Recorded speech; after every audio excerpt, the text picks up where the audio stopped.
What's up, folks? This is Dan from Discern, and these are my thoughts on the new track from Poured Out, Enslavement to the Substance. Poured Out is a four-piece heavy metal and metalcore band from Maryland.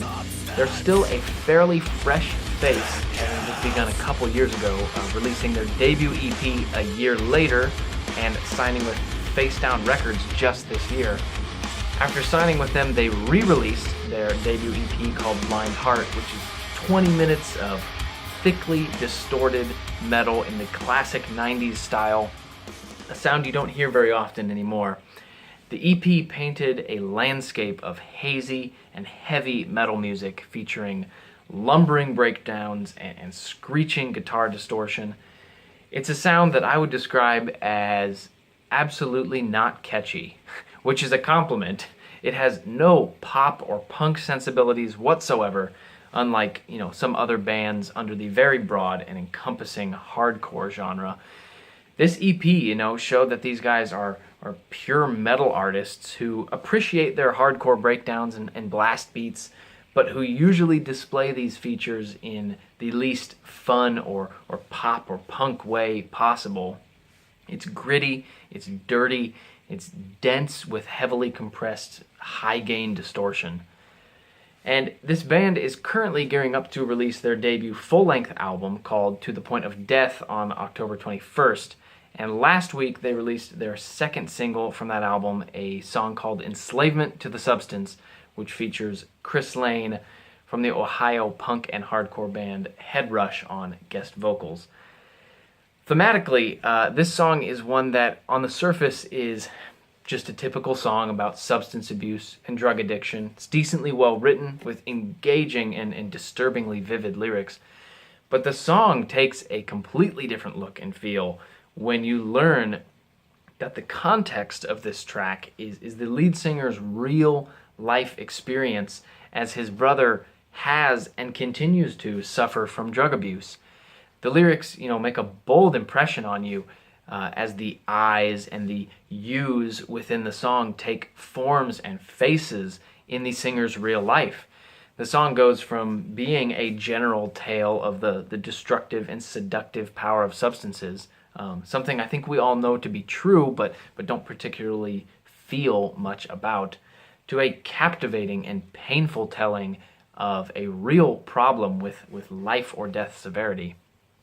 And in line with that brutal realism in the lyrics, the music video for this song is thoroughly stomach-churning and unsettling, perfectly fitting the theme.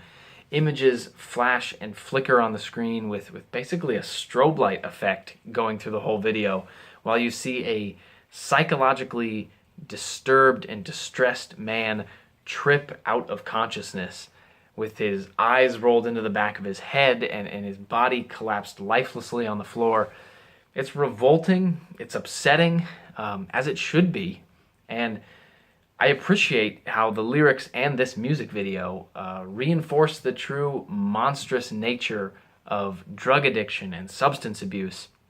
They display the vile reality of this destructive enslavement in its true colorless, pale form.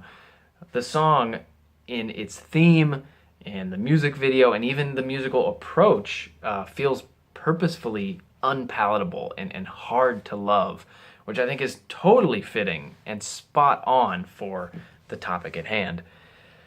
And that being said, let's move on to the sound of this single, the musical facets. One thing I definitely noticed, the sound is a bit brighter and crisper than the sound on their first EP. You hear this primarily in the drums and the crash of the cymbals and the bite of the hi-hat. But this sound infiltrates the whole mix. The vocals, the guitars, the distorted noise and chaos. Where their first EP kept things feeling hazy and murky, this song shines some light, makes the instruments and the performances stand out with more clarity and bolder intention. And actually, we saw this on the previously released single before this one as well. But this song, it also features some whirly whammy bar squeals and off-color guitar chords and melodies that give the song a psychologically distressed feel. The guitars aren't out of control or unwieldy, but they've certainly lost their minds on some sense. And at times they cycle and loop through these patterns of screeches or dissonant melodies. And actually the whole arrangement does a good job of giving the guitars enough breathing room to take this distinctive role. And even when the other instruments aren't stepping behind the guitars, as you see around the middle of the song, where each phrase ends with these short little guitar solo moments, even when that's not happening, the other instruments are mirroring this mentally insane state. The drums in the last minute or so of the song have a few bars where he quickly alternates between the ride cymbal and the hi-hat, creating this unbalanced feel between the broadly resonating ride cymbal and the narrowly tight hi-hat sound. And this drum performance, while still managing to hold down the rhythm through a steady kick and snare, parallel this messy, disconnected feel that you get from the other instruments in a really clever and memorable way.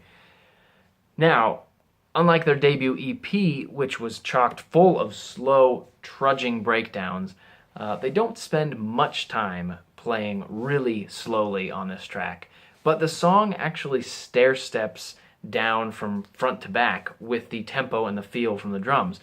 The song kicks off with a mildly quick blast beat as the lyrics talk about, taking that first hit. This is where things start off, moving steadily and strongly.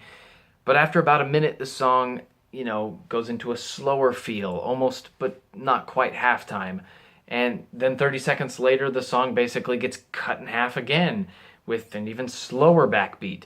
The song isn't really crawling by any means at this point, but the hype and the fire from the beginning has really started to be extinguished. And within the last 20 or 30 seconds of the song, the most sludge-caked tempo comes in, just creeping along, and the song ends with the lyric, "Don't give in," but sonically, the song has been giving in to this dying tempo since the beginning. And it's a really brilliant statement about the decaying and deteriorating nature of drug use, which kicks off with a frenzied bang, but over time becomes an unbearable slog that siphons out every last bit of energy and stamina and leads to a slow, deteriorating ending. And, the more I listen to this track, the more you listen to it and stay saturated in it, the more you feel how the overall mood of the track is distinctly hopeless, tragic, and depressed. It's not a song that attempts to display the problem, in this case, substance abuse and addiction, and then display the solution or the savior. It's not a balanced, everything will work out in the end type of track. It's a track that sits in shameful isolation, not coupled with a hopeful message. And I think it smartly lets the bad nature of these destructive realities settle in as truly bad. It lets the depleting nature of this substance abuse make you feel depleted and affected. And on a musical level, I think this is an improvement on their first EP. It's a small improvement, not a giant leap, but a good step in the right direction. I feel the same way about their, this other previously released single called Remember Me. It's a good single, but this one and that previous one, I'll have to wait to fully see how they flesh it out on the whole album. What I really want to see is the context of this song and the theme and the mood of the album as a whole. With how dark and grim this single track was, I want to see how that fits with the whole album. I think this track was captivating on a lyrical level and musically was pretty well crafted to the message in a creative and sensible way. But we'll have to wait until October 21st to hear how the rest of the album plays out. There are links, one link down below in the description box for this video to hear the song for yourself and to see the music video. There is also a link to Poured Out's Twitter for those who are interested. All right, thank you so much for watching this track review video. If you enjoyed it, I encourage you to please subscribe to the channel. New track reviews just like this release every Wednesday, and new album reviews release every Friday. If you have a question or a comment for me about this track or about something else, you can comment below this video. You could tweet at me at discernreviews, or you could send me an email, discernreviews@gmail.com. If you listened to this song from Poured Out, what did you think of it? What did you think of its approach in telling a story, a deeply personal story to the lead singer about substance addiction? If you're a fan of Poured Out already, how do you think this sound stacks up against their debut EP? Whatever you're thinking, don't be afraid to reach out. Anyway, hope this helps. See ya.